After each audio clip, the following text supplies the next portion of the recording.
We are here with Cam Webster, cycler on Emirates Team New Zealand, former rower, under 23 years old, world champion, and a member of Rowing New Zealand for the last 8 years.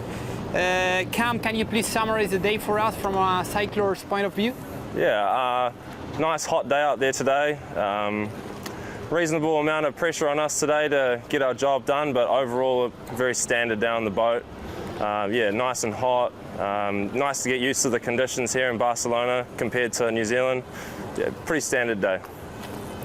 When comparing rowing to cycling in an America's Cup boat, which are the main differences and which are the similarities you find? I guess the main differences would be here it's quite peaky efforts. There's a lot of max efforts and a lot of rest. In a rowing boat, it's very consistent. You sort of ramp into the effort over a long period of time. Whereas here, it's you sort of warm up, and then you have a lot of, during the different maneuvers, you have a lot of peaking efforts where you've got to provide a lot of hydraulic pressure. But most of the time, yeah, it's just a slight difference in terms of the peak of the effort. There's a lot more of them here compared to a consistent effort in rowing.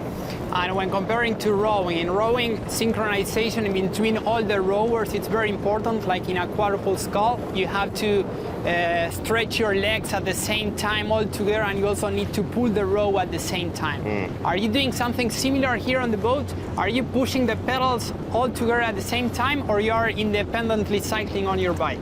We're independently cycling. We do need to stay connected to each other, otherwise you can get into a free spin. But yeah, it's there's a lot of nuances to being in this boat, just like in rowing. Rowing, there's a lot of timing, cues, and a lot of things about being together. It's very similar here. It's just a different version of a similar sort of technical cue, yeah. And going into the system you are connected to. So all of you are cycling and you are connected to a mechanical system, yeah, that creates oil pressure to be able to move all the different controlling systems and hydraulics. What can you tell us about that mechanical system? Is it the same system you're all connected to? Do you have more than one system? Yeah, it's one system. We power all of the above water functions, the main traveller and adjusting the jib. Yeah, we provide the hydraulic pressure that's required for that.